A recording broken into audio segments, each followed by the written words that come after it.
Let me just ask Mr. Gilligan. I think you said that you would be willing to name generals. Was that you that said that, Mr. Gilligan? Ma'am, I don't believe I said that. Who said that? I said that I would be willing to provide names of all personnel involved, units, locations, and grid coordinates, times, and dates of all incidents mentioned in my testimony. Okay, thank you very much, and I will be talking with you about that. Let me just try and focus for a moment on Fallujah. Uh, I know that there have been a lot of confrontations and a lot of fighting in different areas, but for some reason, Fallujah loomed large at the point that we were learning about it and the images that we were seeing coming back about Fallujah. And it looked as if our military was going door to door, kicking down doors, and shooting anything that moved. Is that a correct assumption? Could you just describe a little bit what happened in Fallujah? Well, I What, believe what you're referring to is the second battle of Fallujah, November. I was there for the first battle when the primary military action was the siege of the city, and I was there for the whole interim period in the summer. I left in September of 2004. But what I saw was that at the Civil Military Operations Center where I worked is that we created the Fallujah Brigade and handed over security of the city to this brigade of Iraqi security forces. And we knew, and I as a sergeant knew, and all of my Marines knew, that by June of 2004, we were essentially arming and equipping the insurgency in Fallujah by providing supplies for what we called the Fallujah Brigade. And we waited until August to disband, announce that we were disbanding the Fallujah Brigade, and ask that members turn in their American-issued ID cards and uniforms and weapons, and told them that if they didn't, they would never get another federal job. And the reason we were able to say that was because despite the handover of power happening on June 28th, we were still handling all payroll for the Iraqi security forces, at least where I was.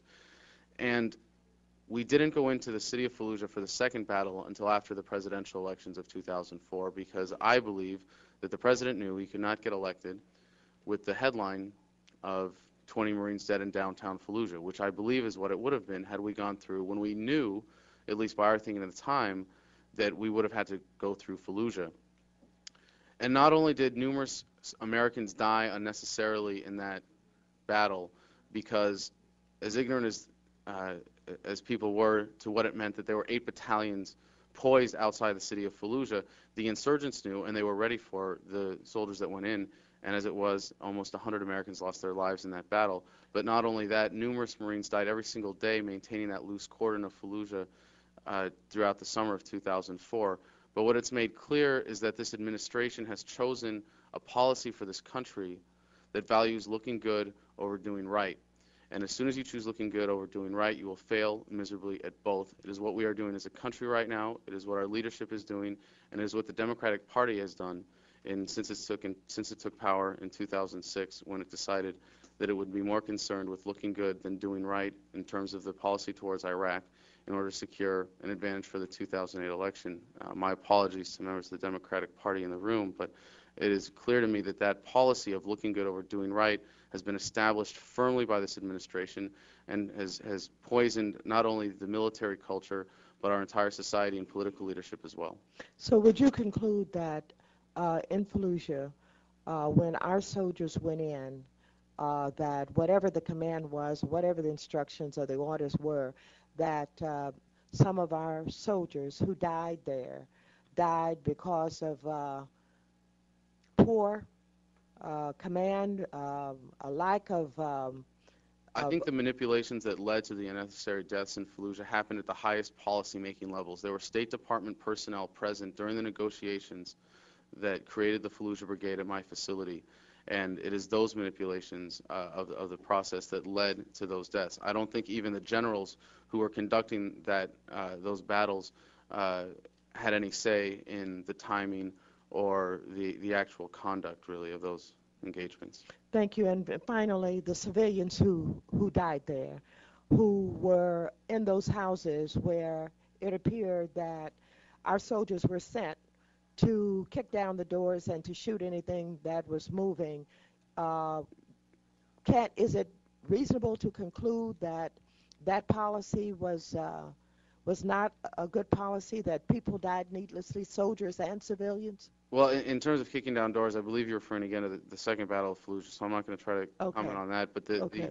the way that the siege was handled absolutely led to the unnecessary innocent deaths of civilians. And one of the things we were tasked with at our Civil Military Operations Center was paying of salacia payments, or battle damage claims, as we called them.